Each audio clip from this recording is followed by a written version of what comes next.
Hello, this is Joe Pryor of the virtualrealestateteam.com in Oklahoma City, a part of Redbud Realty and Associates.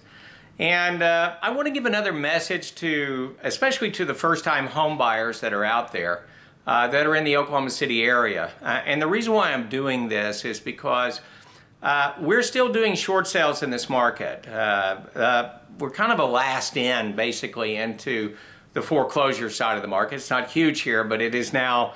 It's been coming the last couple of years, and we still have a couple of years to go because of how long it takes to foreclose here. But so many of the short sales that we're doing right now are because people got in trouble on new construction.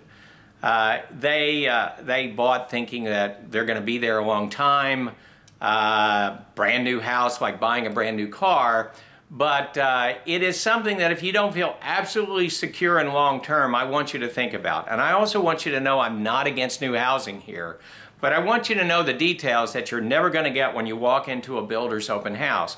If they have employees there working for them, they're not going to tell you this. If there's a realtor working there, they're not going to tell you this either. Their job is to sell that home. And here's what you really need to know is that a new home is like a new car. Once you drive a new car off the lot, it's worth less money than when you paid for it, no matter what the car is.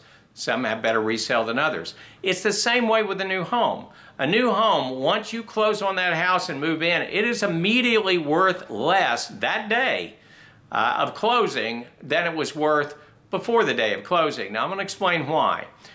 Essentially, when an appraiser appraises a property, he's the one that backs up the lender and says, yep, it's worth this. He has three methods by which he can appraise a property.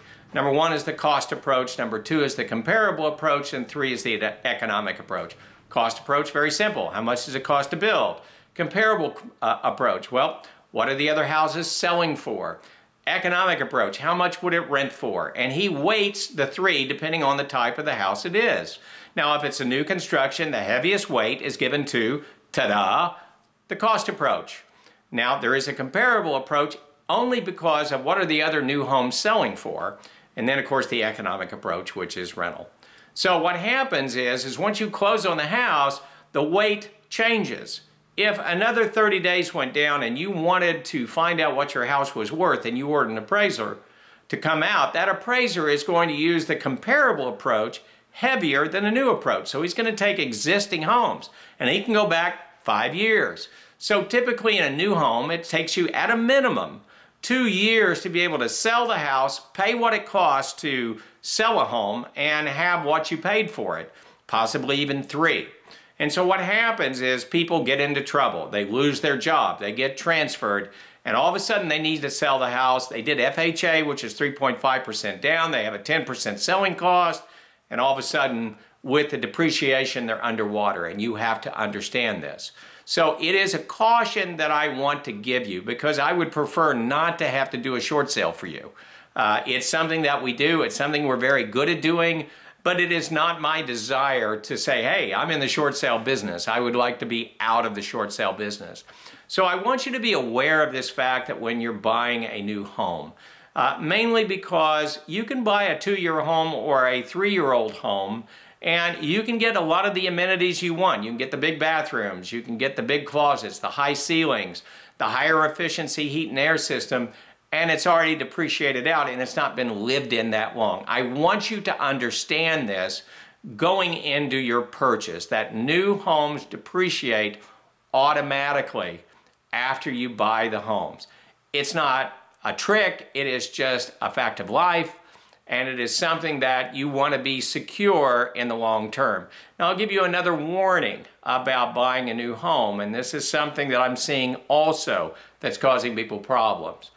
You have a builder that says, okay, well, if you want this, it's an upgrade. So you have a nicer front to the house maybe, and they say, well, this is elevation B, and it's going to cost you $4,000. Well, fine, I want elevation B. The problem is, to an appraiser, there's not $4,000 of value. You say you want granite countertops instead of maybe a nice Formica countertop.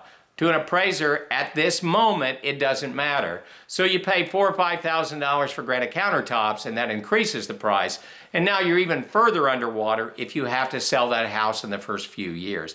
These are the things that you need to know. This is why you need to work with a realtor And so they can give you these facts up front. And if you want to go ahead and make that decision about the new house, then you feel like you make an informed decision. So if you're buying, use a realtor that's going to give you all the facts, allow you to make a decision so that you feel like you're doing the right thing, you understand the risk of doing something or maybe the lack of risk, and you end up in a home that you can afford, you end up in a home with security.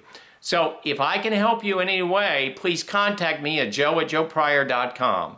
This is Joe Pryor with the virtualrealestateteam.com in Oklahoma City, where we deliver traditional real estate values at the speed of technology.